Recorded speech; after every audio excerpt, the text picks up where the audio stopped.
श्री शिवाय नमस्तुभ्यम हर हर महादेव। 30 जुलाई का दिन बहुत विशेष है क्योंकि इस दिन रविवार है और इस दिन प्रदोष की तिथि भी है। और अगर रविवार के दिन प्रदोष की तिथि आती है तो इसे रवि प्रदोष कहा जाता है।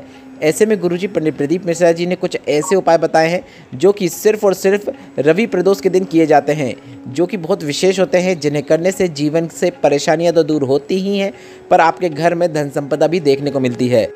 इसके साथ ही इस सावन अधिक मास रवि प्रदोष की तिथि का एक ऐसा उपाय जिसे अगर आपने एक बार भी कर दिया तो जीवन में आपको कभी भी धन संपदा से जुड़ी परेशानियों को सामना नहीं करना पड़ेगा। यह एक ऐसा उपाय है जो कि 19 वर्षों के बाद आप कर रहेंगे, तो इसलिए इस उपाय को करने का आप मौका बिल्कुल ना छोड़ें।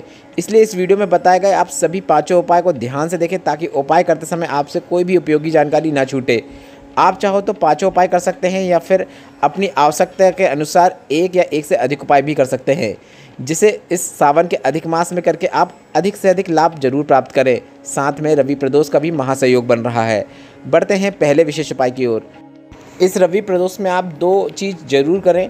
एक तो यह है कि आप अपने घर में ही शाम के समय मतलब प्रदोष काल में एक लंबी बाती का दीपक प्रज्वलित करें। इसमें आप घी का उपयोग करेंगे तो काफ़ी अच्छी बात है। लंबी बाती का दीपक आप यदि अपने ही घर में प्रदोष काल में मतलब शाम के समय सूर्य अस्त के 45 मिनट से लेकर पहले से 45 मिनट के बाद तक का समय प्रदोष काल कहलाता है। ऐसे में अगर आप अपने घर में एक दीपक प्रज्वलित कर देते हैं जिसका मुख आप घर के बाहर की ओर रखेंगे, तो ऐसे में महादेव आपके घर में दृष्टि जरूर डालते हैं, क्योंकि महादेव इसी समय पे भ्रमण के निकलते हैं। और ऐसे में अगर आप दीपक प्रज्वलित कर देते हैं तो आप पर महादेव की विशेष कृपा जरूर होती है। और गुरुजी ने कहा अगर जो भी व्यक्ति प्रदोष के दिन प्रदोष काल में अपने घर पे एक दीपक लंबी बाती का प्रज्वलित कर देता है तो उसे पूरे प्रदोष के व्रत का फल प्राप्त हो जाता है मात्र एक दीपक प्रज्वलित करने से।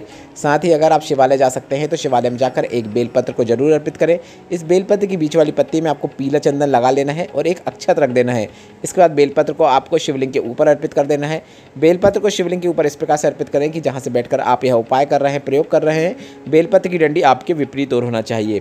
बढ़ते हैं दूसरे विशेष उपाय की ओर। गुरुजी ने कहा अगर आपका बच्चा एग्जाम में बैठ रहा है या फिर नौकरी के लिए अप्लाई कर रहा है या फिर कोई सरकारी नौकरी के लिए कोशिश कर रहा है, इंटरव्यू में जाने वाला है, तो आपको प्रदोष में एक विशेष उपाय करना है।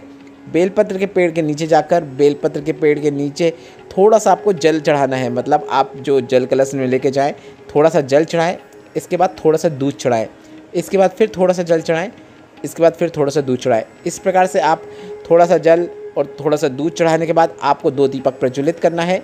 और दोनों दीपक आप किस प्रकार से प्रज्वलित करें यह भी समझ लीजिए। आपको अपने राइट हैंड की ओर मतलब सीधे हाथ की ओर घी का दीपक लगा देना है और अपने लेफ्ट हैंड की ओर मतलब उल्टे हाथ की ओर आपको तेल का दीपक प्रज्वलित कर देना है। इनमें आपको लंबी बाती का उपयोग करना है। दीपक लगाने के बाद आपको अपनी कामना करते हुए धोक लगा देना है, मतलब पाँव पड़ लेना है। यह उपाय प्रदोष के दिन प्रदोष काल में किया जाता है। बस इतना कर देने से इसके बाद आप जो एग्ज़ाम देने के लिए निकलेंगे, बाबा की कृपा आप पर जरूर होगी और आपको निश्चित सफलता देखने को मिलेगी। पर साथ ही साथ आपको अपनी तरफ से भी कर्म करते रहना है। मतलब आपको पढ़ाई तो करना ही है, साथ पर शिव पर विश्वास रखते हुए एग्ज़ाम देने जाना है। बढ़ते हैं तीसरे विशेष उपाय की ओर। हाल ही की कथाओं में गुरुजी पंडित प्रदीप मिश्रा जी ने एक विशेष उपाय बताया था जो कि सिर्फ और सिर्फ विशेष प्रदोष में किया जाता है। मतलब आप किसी भी प्रदोष में इस उपाय को ना करें जो कि विशेष प्रदोष होती है, जैसे शनि प्रदोष, रवि प्रदोष। इन प्रदोष में आप इस विशेष उपाय को जरूर करें। उपाय को समझने से पहले आप यह समझ लीजिए कि उपाय किन्हें करना है। अगर आपकी कोई मनोकामना लंबे समय से पूरी नहीं हो रही हो, सारे व्रत कर लिए, पशुपतिनाथ व्रत कर लिए, फिर भी मनोकामना पूरी नहीं हो रही हो, तो आपको यह उपाय एक बार जरूर करके देखना चाहिए। आपको एक कलश लेकर शिवालय पहुंच जाना है और श्री शिवाय नमस्तुभ्यम या फिर नमः शिवाय या फिर ओम नमः शिवाय बोलते हुए शिवलिंग पर जल अर्पित करना है। सबसे पहले आपको गणेश भगवान के स्थान पर जल अर्पित करना है। इसके बाद आपको माता अशोक सुंदरी के स्थान पर जल अर्पित करना है। इसके बाद आपको शरण कार्तिकेय भगवान के स्थान पर जल अर्पित करना है। जी हाँ, मैंने गणेश भगवान के बाद माता अशोक सुंदरी कहा है क्योंकि कथा में गुरुजी ने ऐसा ही करने को कहा है। इसके बाद आपको शिवलिंग का जो कटी भाग होता है, माता पार्वती के जो हस्तकमल होते हैं, वहाँ पर जल अर्पित कर देना है। शिवलिंग के कटी भाग में जल अर्पित करने के बाद आपको शिवलिंग के ऊपर जल अर्पित नहीं करना है।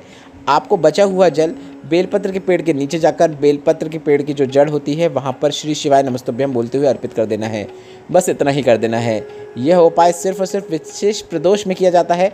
गुरुजी ने बताया इस प्रकार से जल अर्पित करने से महादेव माता पार्वती से कहते हैं कि इसने भले ही मेरे शिवलिंग पर जल अर्पित नहीं कराया है, यह दुखी है, चिंतित है, परेशान है, परेशानियों से घिरा हुआ है, पर इसने तुम्हारे हस्तकमलों में जल अर्पित किया है, तो तुम इसकी इच्छा, इसकी मनोकामना जरूर पूरी करो। मैं जितना प्रदान करता हूँ उससे तुम 2 गुना प्रदान कर दो। इस प्रकार से ध्यान रखें कि यह उपाय आपको सिर्फ और सिर्फ रवि प्रदोष के दिन करना है, और यह उपाय आप सुबह करेंगे तो काफ़ी अच्छी बात है। और रोज़ आप जल चढ़ाते हैं तो रोज़ आप शिवलिंग के ऊपर भी जल जरूर चढ़ाएं। और अगर यह उपाय करने के बाद आप शिवलिंग के ऊपर जल चढ़ाना चाहते हैं तो वह भी कर सकते हैं, शिवलिंग के ऊपर भी जल चढ़ा सकते हैं। बढ़ते हैं चौथे विशेष उपाय की ओर। अलवर शिव महापुराण कथा में गुरुजी ने एक बिल्कुल नया रवि प्रदोष का उपाय बताया था। गुरुजी ने कहा था, कभी आपको ऐसा जीवन में लगे कि आपने एक व्यापार कर लिया, आपको उसमें फ़ायदा नहीं मिला, इसके बाद आपने व्यापार भी बदल लिया, इसके बाद दूसरा व्यापार कर रहे हैं, उसमें भी फ़ायदा नहीं मिल रहा है, ऐसे में आप फिर से व्यापार बदलने की सोच रहे हैं, या फिर आपका पैसा कहीं पर डूब गया है, पैसा आ नहीं रहा है, या फिर कोई पैसा लेकर चला गया है, तो भी आपको यह उपाय करना है, यह प्रयोग करना है। गुरुजी ने बताया 3 स्थान पर बेलपत्र चढ़ाना है आपको। पहला स्थान माता अशोक सुंदरी का है, जहां पर आपको बेलपत्र इस प्रकार से अर्पित करना है कि बेलपत्र की डंडी शिवलिंग की ओर होना चाहिए।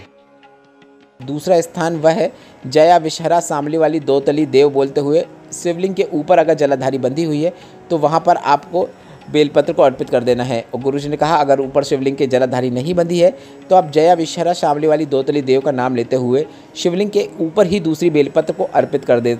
इसके बाद तीसरी और आखिरी बेलपत्र आपको शिवलिंग पर जो जलाधारी होती है वहाँ पर स्पर्श कराते हुए, मतलब शिवलिंग का जो गणेश भगवान के स्थान होता है वहाँ पर आपको स्पर्श कराना है, और इसके बाद वहाँ पर अर्पित नहीं करना है, इस बात का आपको ध्यान रखना है। और बेलपत्र के पेड़ के नीचे जाकर बेलपत्र की जड़ के पास जो भी कंकड़ रूपी शंकर हो वहाँ पर आपको अर्पित कर देना है। बेलपत्र की डंडी वृक्ष की ओर होना चाहिए, इस प्रकार से अर्पित करें। अगर नीचे कंकड़ रूपी शंकर नहीं है तो आप एक अपने हाथ से ही मिट्टी का उपयोग करते हुए शिवलिंग नुमा या लिंग नुमा आकृति बनाकर उसमें भी अर्पित कर सकते हैं। अगर कंकड़ मिल रहा है तो कंकड़ रूपी शंकर के ऊपर अर्पित कर दें, बस इतना ही करना होता है। गुरुजी ने कहा, यह उपाय कर लो, महादेव आपका निश्चित हाथ थाम लेते हैं। व्यापार ऐसा उन्नति करेगा आप हिसाब भी नहीं लगा पाओगे। यदि घर का कोई पैसा लेके चला गया है तो वह घर पर लाकर पैसा देगा। यह उपाय सिर्फ और सिर्फ रवि प्रदोष के दिन किया जाता है। ऐसे में इस उपाय की उपयोगिता बढ़ जाती है, क्योंकि यह उपाय करने का मौका आपको 30 जुलाई के दिन मिल रहा है। यह उपाय आप 30 जुलाई प्रदोष के दिन करके अधिक से अधिक लाभ जरूर प्राप्त करें, पर साथ में अपने कर्म भी करना है, क्योंकि गुरुजी ने हमेशा हर कथाओं में कहा है कि आप कोई भी उपाय करें तो ऐसा नहीं कि आपको बैठ जाना है, आपको अपनी तरफ से कर्म भी करना है ताकि आपका व्यापार आगे बढ़े, या फिर जिस चीज़ के लिए आप कर रहे हैं तो उसमें आपको सफलता प्राप्त करें। बढ़ते हैं 5वें और अंतिम और सबसे विशेष उपाय की ओर, जो कि आपको 19 वर्षों के बाद मौका मिल रहा है यह उपाय करने का। गुरुजी ने 7 तिथियां बताई हैं जिनमें आपको 5 दीपक प्रज्वलित करना है। उन्हीं 7 तिथियों में से एक तिथि है प्रदोष की, जो कि 30 जुलाई को है।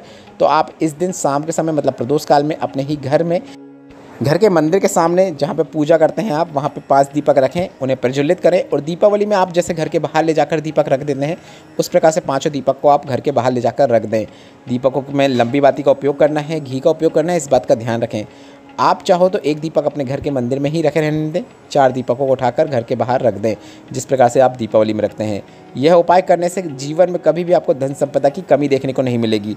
गुरुजी का बताया एक विशेष उपाय है जिसे आप इस प्रदोष के दिन जरूर करें, क्योंकि यह 7 तिथियों में किया जाता है, जो कि इस प्रकार है: पंचमी, अष्टमी, एकादशी, प्रदोष, पूर्णिमा, अमावस्या और शिवरात्रि, जो कि सिर्फ और सिर्फ सावन अधिक मास की होना चाहिए। और 19 वर्षों के बाद ऐसा सावन आया है कि सावन और अधिक मास सावन का ही है। ऐसे में यह उपाय करके आपको अधिक से अधिक लाभ जरूर प्राप्त करना है। इस वीडियो में बताया गया उपायों से संबंधित अगर अभी भी आपके मन में कोई प्रश्न हो तो वे प्रश्न आप कमेंट के जरिए पूछ सकते हैं। मेरे द्वारा दी गई जानकारी अगर आपको थोड़ी सी भी उपयोगी लगी हो तो इस वीडियो को लाइक करके कमेंट बॉक्स में हर हर महादेव टाइप करना ना भूलें। श्री शिवाय नमस्तुभ्यम। हर हर महादेव।